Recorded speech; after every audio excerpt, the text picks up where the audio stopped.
शिवसेनेचे आमदार प्रकाशदादा सुर्वे यांनी आपल्या कोकण दौऱ्यादरम्यान एक विशेष सदिच्छा भेट दिली। भरणे येथील प्रसिद्ध साई रिसॉर्टमध्ये त्यांनी उद्योजक आणि प्रगतशील शेतकरी सदानंद उर्फ अप्पा कदम यांची भेट घेतली। ही भेट पूर्णपणे मैत्रीपूर्ण आणि जिव्हाळ्याच्या वातावरणात पार पडली। शुक्रवारी 20 फेब्रुवारी रोजी झालेल्या भेटीदरम्यान उभय मान्यवरांमध्ये विविध सामाजिक आणि प्रादेशिक विषयांवर मनमोकळी चर्चा झाली। यावेळी सदानंद कदम यांनी आमदार सुर्वे यांचा शाल, श्रीफळ आणि पुष्पगुच्छ देऊन यथोचित सत्कार केला।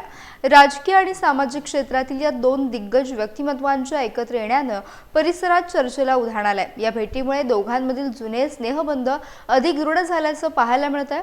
कोकणच्या विकासावर देखील त्यांनी यावेळी काही काळ संवाद साधला। ही भेट केवळ सदिच्छा भेट असली तरी त्यातील आपुलकीने सर्वांचं लक्ष वेधून घेतलंय। यावेळी स्थानिक पदाधिकारी आणि कार्यकर्ते मोठ्या संख्येने उपस्थित होते। कोकणच्या निसर्गरम्य वातावरणात पार पडलेल्या भेटीने सर्वांची मने जिंकली असून ही चर्चा फलदायी ठरली आहे।